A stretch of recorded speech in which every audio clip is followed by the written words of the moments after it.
નજર કરીએ મહેસાણા જિલ્લા પર તો મહેસાણા જનરલ હોસ્પિટલે વધુ એક સિદ્ધિ પ્રાપ્ત કરી છે।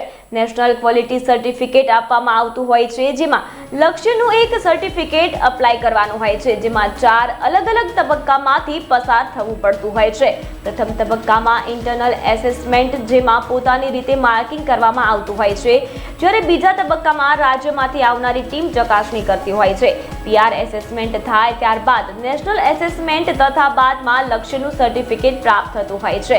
ત્યારે મહેસાણા સિવિલ હોસ્પિટલ ખાતે માતા અને બાળક આરોગ્યલક્ષી સેવાઓને ઉત્તમ બનાવી શકાય તે માટે civil surgeon doctor Gopiben Patel દ્વારા પોતાની કાર્યકુશળતાથી લક્ષ્યના સર્ટિફિકેટ મેળવવામાં સિદ્ધિ પ્રાપ્ત કરેલ છે।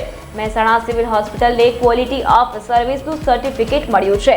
લક્ષ્યનું સર્ટિફિકેટ ઉત્તર ગુજરાતમાં મહેસાણા જનરલ હોસ્પિટલ તથા માણસા જનરલ હોસ્પિટલને પ્રાપ્ત થયું છે।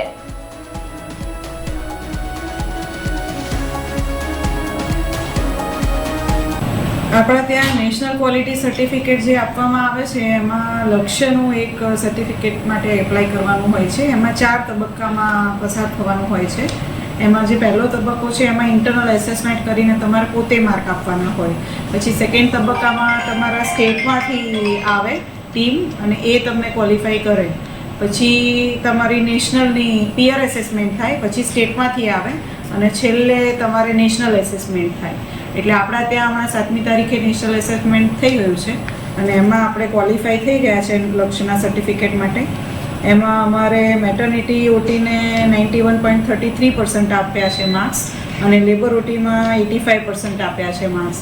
એનાથી આ સર્ટિફિકેટથી આપણી મધર રિલેટેડ મેટરનલ સેવાઓ અને બાળકોની જે સેવાઓ છે એની ક્વોલિટી ઓફ સર્વિસીસ તમે સારી આપી શકો છો એવું પુરવાર થાય છે। એસેસમેન્ટ થયું એમાં જનરલ હોસ્પિટલ મહેસાણા અને જનરલ હોસ્પિટલ માણસા એ 2 હોસ્પિટલને ક્વોલિફાય કરવામાં આવી છે।